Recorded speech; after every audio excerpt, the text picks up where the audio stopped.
Bienvenue à tous à notre merveilleuse classe quotidienne du Srimad Bhagavatam. Donc on est au dernier verset du chapitre 4. C'est la page 138. Ouais.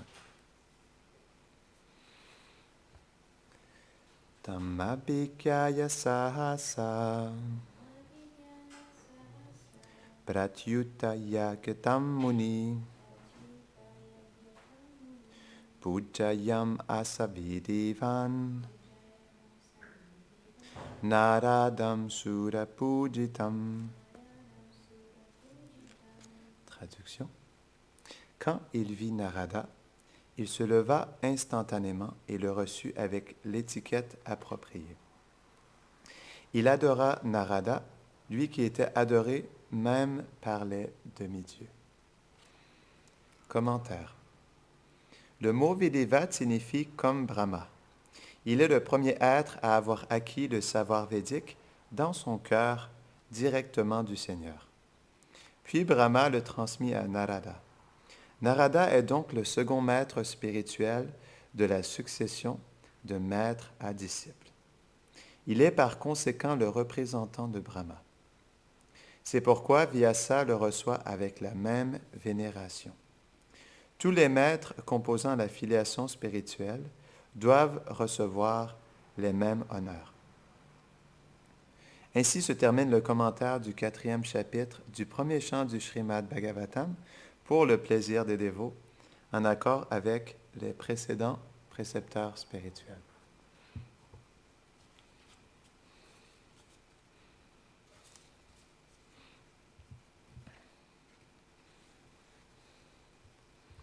Om Jnana Timirandasya Jnananjara Sharakaya Chakshurun Meditam Jena Tasmai Shri Gurave Namaha Shri Chaitanya Manobhishtam Stapitam Jena Bhutade Swayam Rupa Kadamayam Dadati Svapadantikam He Krishna Karuna Sindho Dina Bandho Jagatpate Gopesha Gopika Kanta Radha Kanta Namostute Tapta Kanchana Gaurangi Radhe Vrindavaneshwari Vrishabhanusute Devi Pranamami Hare Priye Vanchakalpatarubhyasta Kripa Sindhubhya eva cha Patitanam Pavanebhyo Vaishnavebhyo Namo Namaha Jaya Shri Krishna Chaitanya Prabhu Nityananda Shri Advaita Gadadhara Shivasadi Gaura Bhakta Vrinda Hare Krishna Krishna Krishna Hare Hare Hare Rama Rama Rama Hare Hare Namahom Vishnu Padaya Krishna Prasthaya Bhutare Shrimate Bhaktivedanta Swami Niti Namine Namaste Saraswati Deve Gauravani Prachadine Nirvishesha Shunnavadi Paschatya Deshatadine.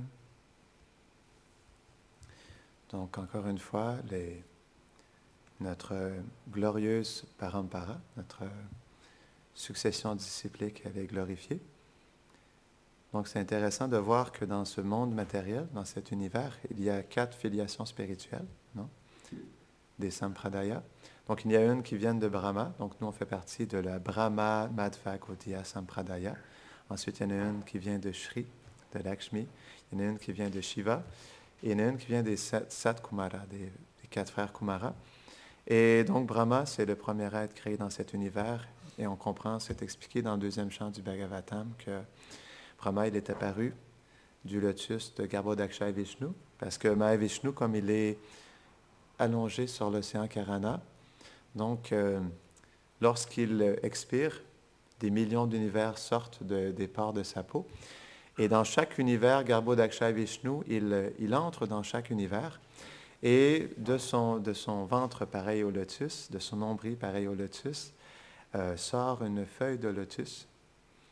Et de cette fleur de lotus émane une tige, donc qui va jusqu'à la fin, jusqu'au sommet de l'univers. Et c'est expliqué que les 14 systèmes planétaires se trouvent sur cette tige de lotus. Et donc, dans cette tige de lotus se trouve notre cher Brahma. Et donc, elle s'ouvre. Et Brahma se retrouve dans cette fleur de lotus et il ne sait pas exactement où il est. Il regarde et il voit il se voit lui, il voit qu'il est sur une immense fleur de lotus, mais il n'entend rien. Et donc, il commence à méditer sur le Seigneur Vishnu et c'est expliqué qu'il médite pendant 1000 années. Donc, il faudrait qu'on regarde, est-ce que c'est 1000 années de Brahma ou c'est 1000 années célestes, mais ça doit quand même... 1000 années célestes. Hein? Donc, c'est quand même très long. Donc, pendant 1000 années, donc, il s'assoit en méditation et il médite sur le Seigneur suprême. Et seulement après 1000 ans, il entend le mot, comme une voix dans le ciel, tapa. Austérité. C'est avant? Ah, d'accord. C'est pas lorsqu'il arrive sur la... En fait, il cherchait... Ah, c'est après qu'il ait cherché, c'est ça? D'accord.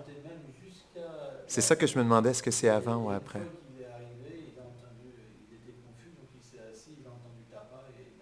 D'accord. Donc au départ, excusez-moi, donc j'avais oublié ma Gurudev, il expliquait. Donc au départ, en premier, donc il va, il regarde, il se demande qu'est-ce qui se passe, et donc il cherche, et il va au bout, donc il descend sur la tige, il va jusqu'au bout de l'origine de la fleur de lotus.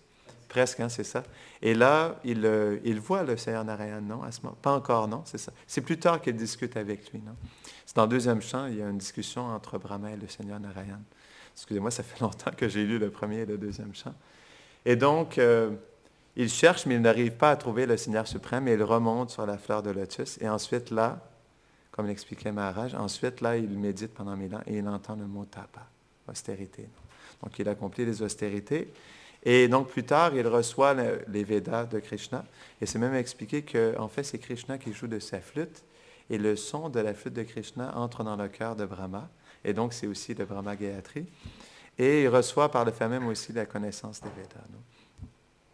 Et donc, par la suite, le Seigneur Brahma, à travers la connaissance des Védas, il accomplit la création, on pourrait dire, secondaire dans cet univers.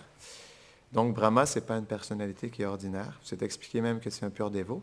Donc, il y a différents Brahmas qui viennent.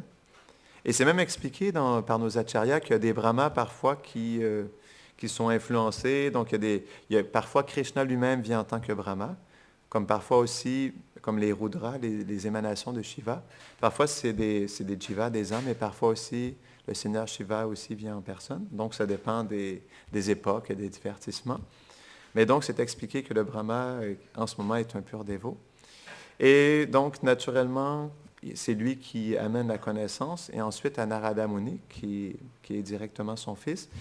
Et donc, Narada Muni, il partage la connaissance transcendantale à Vyasadeva. Et ce qui est intéressant, c'est que c'est expliqué dans le verset qu'on doit honorer notre maître spirituel. Comme par exemple, Vyasadeva a honoré Narada Muni, parce que Narada Muni, il est le fils de Brahma. Naturellement, on pourrait dire que dans notre lignée transcendantale, on adore aussi maître spirituel à disciple. Et on doit adorer notre maître spirituel comme Vyasadeva a honoré Narada Muni et comme Narada Muni a honoré Brahma. Comme Arjuna a honoré Krishna aussi dans la Bhagavad Gita. Parce que pour que Krishna puisse partager les enseignements de la Bhagavad Gita, donc il a mis son dévot, Arjuna, dans l'illusion pour qu'il puisse être dans le faux ego de croire qu'il est ce corps, que ce sont ses relations. Non? Et donc, ce qui est intéressant, c'est que ça nous montre l'importance d'honorer le maître spirituel. Donc, pourquoi honorer le maître spirituel, elle est la chose la plus importante? Parce que le maître spirituel, c'est le fil conducteur. C'est vraiment lui qui nous connecte à Krishna. C'est même expliqué, et j'aime souvent répéter ce verset parce que ça explique vraiment le début de la dévotion pour l'âme conditionnée. Parce que si je me rappelle bien, c'est dans le deuxième chant du Bhagavatam, il y a un verset qui explique que ce n'est qu'au moment où un Vaishnav rencontre une âme conditionnée et lui partage sa miséricorde que sa dévotion commence. Et ça, c'est tellement un verset significatif. Parce qu'on peut voir que tant aussi longtemps que le maître spirituel ou le pur dévot ne partage pas sa miséricorde aux disciples, c'est impossible pour l'âme conditionnée de s'éveiller à la dévotion. Parce que Bhaktivinoda Thakur, il explique dans Javadharma qu'il y a deux sortes d'âmes dans ce monde. Il y a les âmes endormies et il y a les âmes éveillées. Et la plupart sont endormies. Non? Donc, comme Srila Prabhupada explique aussi, comment une personne qui est enchaînée par les modes de la nature, qu'elle les met enchaînées, comment est-ce qu'elle peut se libérer elle-même? C'est impossible. Parce qu'elle est Jivabhada, c'est une âme conditionnée. Conditionnée veut dire qu'elle est conditionnée par l'énergie matérielle. Donc, elle reçoit les conditions de ce monde. Ça veut dire l'identification à ce monde, ça veut dire l'influence de l'énergie matérielle. Non? Et donc, naturellement, on peut voir que ce principe du maître spirituel, il est la chose la plus importante. Donc, on parle de sadhu sangha. Non? Vishwanath Chakravarti Thakur, il explique que pour développer la shraddha, la foi, il faut s'associer avec des Vaishnavas, avec des dévots. Mais Rupa Goswami, il explique dans le Nectar de la dévotion qu'on doit s'associer avec des dévots de même mentalité, de même nature. C'est la raison pour laquelle il y a différents maîtres spirituels. Il y a différents groupes Vaishnavas, parce qu'il y a différentes humeurs. Et donc, c'est un principe. Rupa Goswami lui dit, dans l'association, la chose la plus importante, c'est de s'associer avec des dévots de même mentalité, qui sont plus avancés que nous. Et même mentalité est une chose qui est importante aussi. Donc, c'est pour ça que dans notre recherche du maître spirituel, le disciple cherche à trouver un maître spirituel avec lequel il sent une connexion, avec lequel il peut s'identifier au maître spirituel, qu'il est inspiré par les qualités, par l'humeur de dévotion du maître spirituel. Donc, c'est la raison naturellement pourquoi, même on expliquait qu'il y a différentes sampradayas, c'est pourquoi aussi il y a la Shri Sampradaya, il y a la Rudra Sampradaya, parce que si on regarde dans la Shri Sampradaya, l'humeur d'adoration, elle est différente que dans la Gaudiya, Brahma Madhva Gaudiya Sampradaya. Bhaktisiddhanta Saraswati Thakur, il a écrit un livre très intéressant qui s'appelle Les 4 Sampradayas, où il décrit un peu plus en détail chaque Sampradaya, l'humeur des acharyas. Très intéressant. Donc, si on veut avoir une plus grande historique de ces différentes sampradayas, dans ce livre-là, il a fait une recherche où il explique plus en détail les différentes sampradayas. Ou, par exemple, il explique comment dans la Shri Sampradaya, quelle est l'humeur d'adoration, que c'est plus avec Lakshmi Narayan. Et même, ce qui est intéressant, si on va à Udupi, le lieu de naissance de Madhvacharya, donc il était pujari de la déité de Udupi Krishna, et ce n'est pas une déité ordinaire. La déité Udupi de Krishna, elle était adorée par nul autre que Rukmini. Rukmini, elle avait ce désir d'adorer Krishna sous sa forme de Gopal. Et donc, Krishna, pour réciproquer avec son désir, il a manifesté une déité de lui-même sous sa forme de Gopal. Et Madhvacharya, il a retrouvé cette déité. Elle était couverte d'argile séchée. Et donc, il y a toute une histoire où il a trouvé dans un bateau, je ne me rappelle plus exactement les détails, mais donc, il a réussi à trouver cette déité. Il a ordonné à ses serviteurs de briser l'argile qui la recouvrait, et donc il a découvert la déité de Udupi, Rukmini Krishna. Non? Et cette déité, elle est toujours adorée à Udupi, et c'est une très belle déité. Donc il est tout seul, mais comme c'est dans la Madhva Sampradaya, donc il est adoré avec beaucoup d'opulence, donc il a toujours des vêtements en or massif. Mais c'est un très beau darshan, elle est très spéciale, cette déité. Et donc, comme dans les anciens temples du sud de l'Inde, on peut seulement l'apercevoir avec un petit grillage. Et comme il y a beaucoup de monde qui vont visiter cette déité, on n'a que peut-être 5 secondes pour avoir le darshan de la déité.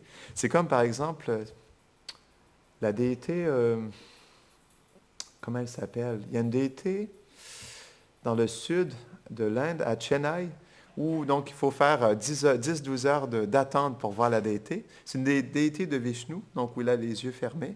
Une grande déité, elle est peut-être 3 mètres de haut. Et donc, je connais une personne qui est allée prendre le darshan de cette déité. Il a attendu pendant 9 heures. 9 heures de fil pour attendre à voir le darshan, et on n'a que 15 secondes. Donc, il faut bien être concentré quand on regarde la déité. Et ce qui est intéressant dans cette déité d'Udupi Krishna, c'est que donc il y avait un vieux pujari qui essayait d'adorer. Non, en fait, c'était une personne qui n'arrivait pas à entrer dans le temple. Et Krishna, c'était un dévot qui était très cher aux yeux de Krishna. Et que pour que Krishna puisse voir son dévot, il s'est tourné. En fait, la déité de Krishna s'est tournée.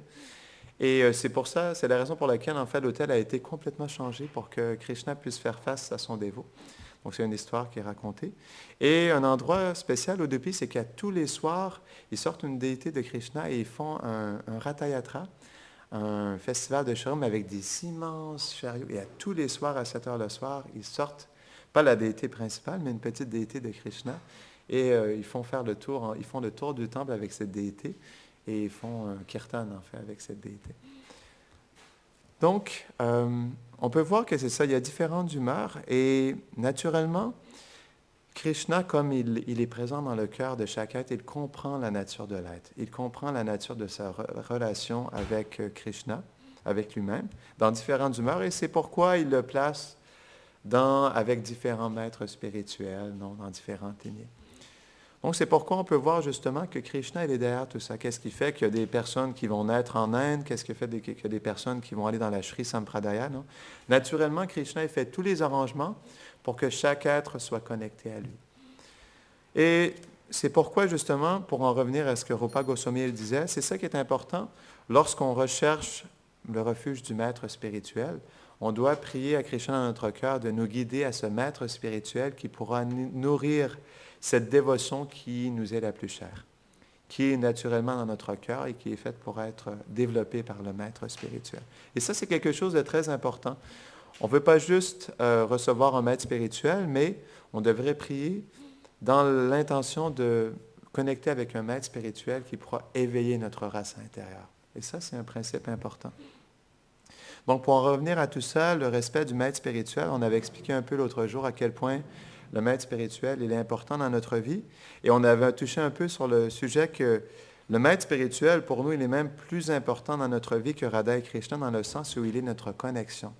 Et ce qui est intéressant, c'est que si on comprend la nature de l'âme, elle est Tatasta Shakti. Tatasta veut dire qu'elle est une assistante de Krishna. Et comme l'explique en fait Krishnadas Kaviraj Goswami dans le Chaitanya Charitamrita, Das Das Anudas. En fait, c'est Chaitanya Mahaprabhu qui exprimait ça. Das Das Anudas. Serviteur du serviteur du serviteur du serviteur des assistants de Radharani. Et c'est intéressant parce que Tatasta Shakti veut dire assistant. Donc, c'est la nature de l'âme d'assister.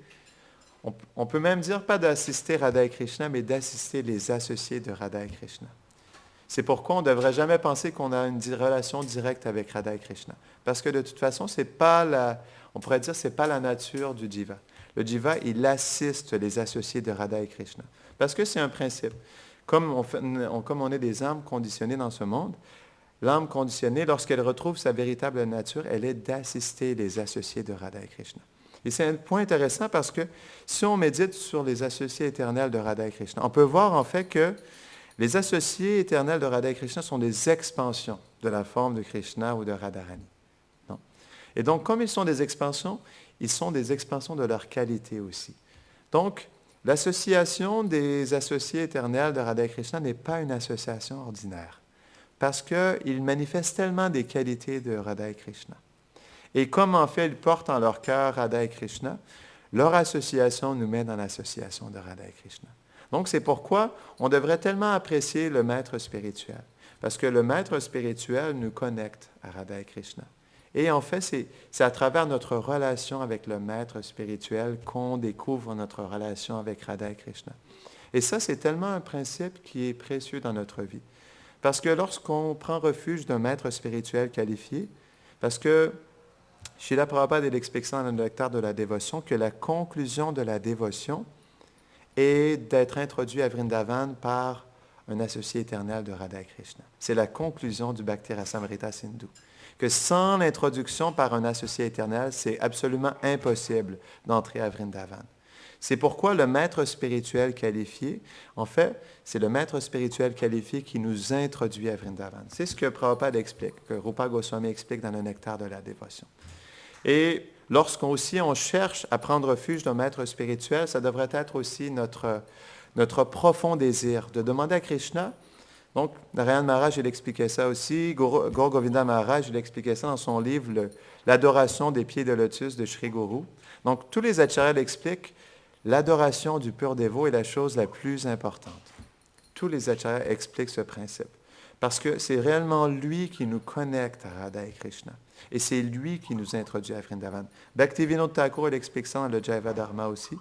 Donc, le point, c'est que on devrait prier intensément, on devrait cultiver le désir de se connecter avec un maître spirituel qualifié qui peut lui aussi, par sa relation avec Radha et Krishna, nous connecter au couple divin. Parce que justement, par ce pur intermédiaire, il nous permet, par son association avec Radha et Krishna, d'être dans leur association aussi. C'est le principe lorsqu'on chante le matin aussi, lorsqu'on chante le Gurvastakam, le 3e verset, ça explique que le maître spirituel nous engage dans l'adoration de la déité. Il est aussi l'intermédiaire. C'est par l'intermédiaire du maître spirituel que les déités descendent aussi. Pourquoi les déités descendent à la base? Ils descendent parce qu'ils veulent s'associer avec leurs purs dévots. C'est la même chose avec Srila Prabhupada. Donc, on peut voir que Srila Prabhupada, parce que justement, il était un cher associé de Radha et Krishna, Radha et Krishna, c'est intéressant parce qu'on regarde qu'au début, même si c'était des jeunes dévots, Srila Prabhupada, il les a amenés dans l'adoration de Radha et Krishna. Donc, les premières déités qu'il y avait, c'était Radha et Krishna. Donc, il y a eu Jagannath, Baladev, Subhadra, et ce n'était pas Gaur-Nitai en premier. Donc, Radha et Krishna, on comprend que c'est l'adoration la plus intime, la plus profonde, non? Donc, le fait que Srila Prabhupada engage ces jeunes dévots dans l'adoration de Radha et Krishna, c'est quand même quelque chose d'intéressant. Mais parce que lui, il avait cette connexion avec Radha et Krishna, par justement cette connexion, il pouvait permettre à ses disciples d'adorer Radha et Krishna. Donc, c'est la même chose ici aussi. Donc, parce que justement, le maître spirituel, par son intermédiaire, il a été, comme on pourrait dire, l'intermédiaire pour que les déités viennent. Il permet aussi à ses disciples par son intermédiaire, parce que les disciples accomplissent un service au maître spirituel. Encore là, tout est connecté au maître spirituel.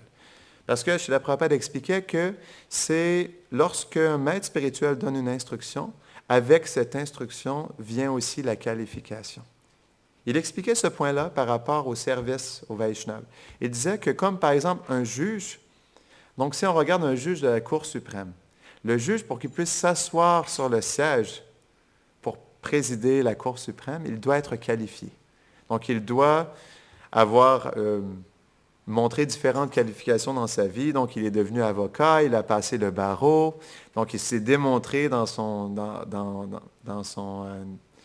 travail. Et ensuite, il a été qualifié pour être juge de la Cour suprême.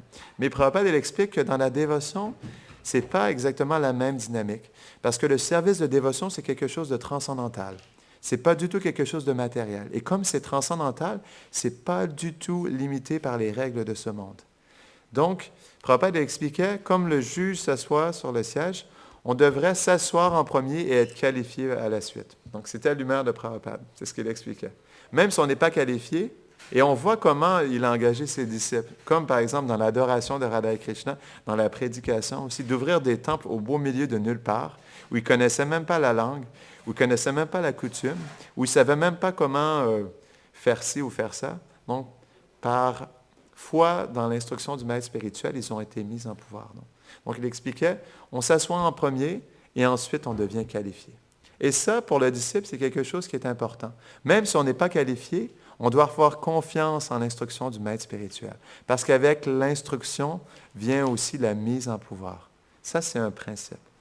Parce que, justement, comme le maître spirituel, il est l'intermédiaire et c'est lui qui engage le disciple dans le service de dévotion. Krishna, il fait les arrangements aussi pour que le disciple devienne qualifié.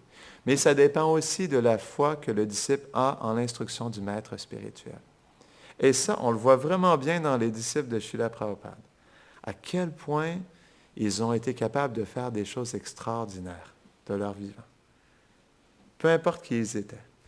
Parce que tellement raconte à quel point ils se sentaient complètement inqualifiés, mais malgré tout, par une foi, mais incommensurable envers Srila Prabhupada, ils réussissaient à faire vraiment des miracles. Par exemple, comment il s'appelle? Un des premiers disciples de Srila Prabhupada, qui était marié à Malati, Shama Sundar.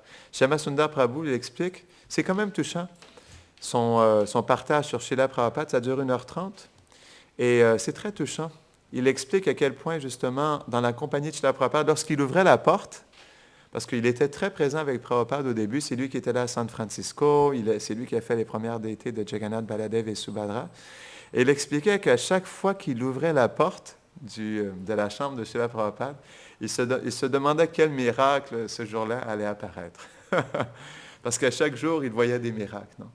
Comme par exemple, un jour, lorsqu'ils avaient, parce que San Francisco, c'est extrêmement cher, même aujourd'hui, il n'y a même pas de temple du mouvement de Prabhupada à San Francisco parce que c'est trop cher. Et donc, à ce moment-là, c'était cher à San Francisco. Et ce jour-là, il réalisait à quel point il ne réussissait pas à payer le loyer du centre, du temple.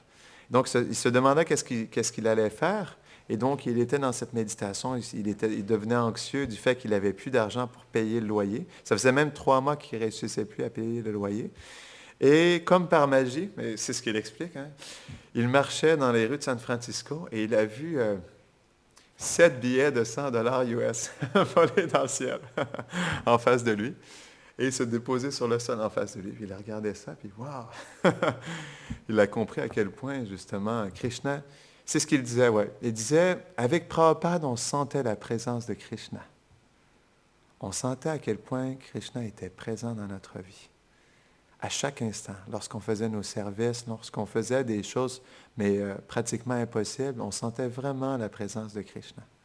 Ça, c'est par la présence du pur dévot. Comme le pur dévot, il est toujours avec Radha et Krishna. Dans le premier chant du Bhagavatam, dans le chapitre 10, verset 13,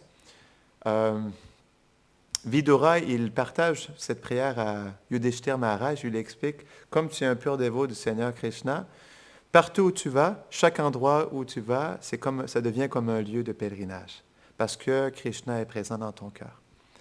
Et donc, c'est ça le principe du maître spirituel, c'est que comme il porte Radha et Krishna dans son cœur, partout où il va, Radha et Krishna sont présents. Vrindavan est présent.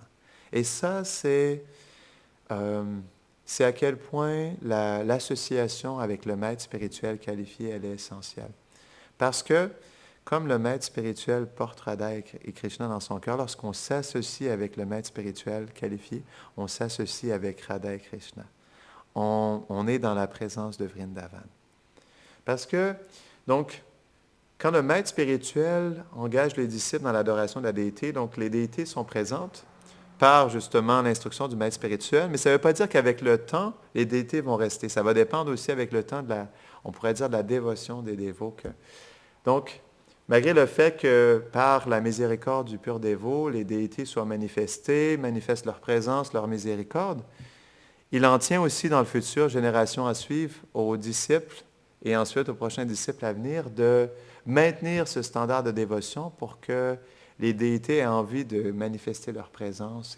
Parce que même si elles sont installées, elles sont présentes aujourd'hui, si plus tard dans le futur, 50 ans ou 100 ans, il n'y a plus de dévotion dans le temple, est-ce que les déités vont avoir envie de rester et de manifester leur miséricorde? Donc, oui, on reçoit tellement de miséricorde par le maître spirituel, mais c'est aussi le devoir des disciples de justement de recevoir les enseignements du maître spirituel, de bien comprendre son humeur, de développer justement cette humeur de dévotion et de s'assurer de maintenir cette qualification dans les générations à suivre aussi. Comme on voit aujourd'hui dans le mouvement de Prabhupada. Non? Il en reste justement à ses disciples. C'est leur devoir de s'assurer de maintenir cet héritage que Srila Prabhupada leur a donné. Donc, c'est un principe important pour les disciples. C'est comme, par exemple, une responsabilité qui leur est donnée. C'est ce qui fait que, comme on regarde justement dans ce verset, c'est ce qui fait que cette connaissance, elle continue avec le temps, de maître spirituel qualifié à disciple qualifié. C'est intéressant parce qu'on parle souvent des qualités du maître spirituel, qu'on devrait justement chercher un maître spirituel qualifié, qui a une dévotion pure, mais est-ce qu'on médite sur les qualités du disciple? Donc, dans les Écritures, c'est expliqué une liste des différentes qualités qui font qu'un disciple devient qualifié. Et ça, c'est quelque chose d'important aussi. On devrait méditer sur les qualités du disciple. Qu'est-ce qui fait qu'un disciple devient qualifié? Et ça, c'est une méditation qui est importante aussi parce que le maître spirituel vient, mais comme on est dans le monde matériel, il vient seulement un certain temps. Comme Srila Prabhupada était présent, seulement pendant 12 ans, c'est quand même pas longtemps. Hein? Il a passé 12 ans avec ses disciples, non? Donc 12 ans, ça passe quand même vite. Il leur a donné la fondation. Mais pourquoi j'explique ça, c'est que l'association du maître spirituel, elle est tellement essentielle parce que justement, de son vivant, il nous donne la connaissance, il nous donne la dévotion, il nous donne l'humeur de dévotion, il nous engage dans le service de Krishna. Et ça, chaque seconde est tellement précieuse. On doit tellement l'honorer dans notre cœur, on doit le chérir du plus profond de notre être. Parce que cette association, elle est l'association la plus précieuse. Gaura Govinda Maharaj, il expliquait un point intéressant. Il disait que dans ce monde, donc il exprimait quelque chose que je trouvais intéressant. Il disait, dans ce monde, il y a seulement 2 choses qui sont transcendantales. Le saint nom et le pur dévot. Et c'est quelque chose d'intéressant, c'est vrai, parce que le saint nom, c'est l'incarnation de Krishna dans le Kali Yuga. Et le pur dévot, on peut dire, c'est une associée de Radha et Krishna qui vient dans ce monde pour connecter les gens à Radha et Krishna. Donc, c'est pourquoi, quand le maître spirituel vient, son association, elle est tellement précieuse. On doit chérir ses instructions, ses enseignements, son association, cette réciprocité. Et on doit voir en tant que disciple comment on peut se qualifier davantage jour après jour après jour. Honorer les instructions du gourou.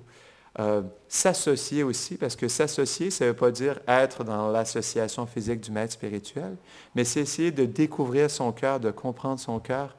Et s'associer veut aussi dire s'associer avec la meilleure conscience, avec la meilleure disposition, avec la meilleure attitude de service. Et ça, c'est ce qui fait qu'on va pouvoir s'associer plus profondément avec le maître spirituel. Donc, il y a différents niveaux d'association aussi. Parce qu'on peut, comme par exemple, Srila Prabhupada, comme on l'expliquait, il était là pendant 12 ans, et différents de ses disciples ont pu avoir l'association de Srila Prabhupada, mais avec quelle profondeur ils se sont associés. Donc, ça dépend du disciple.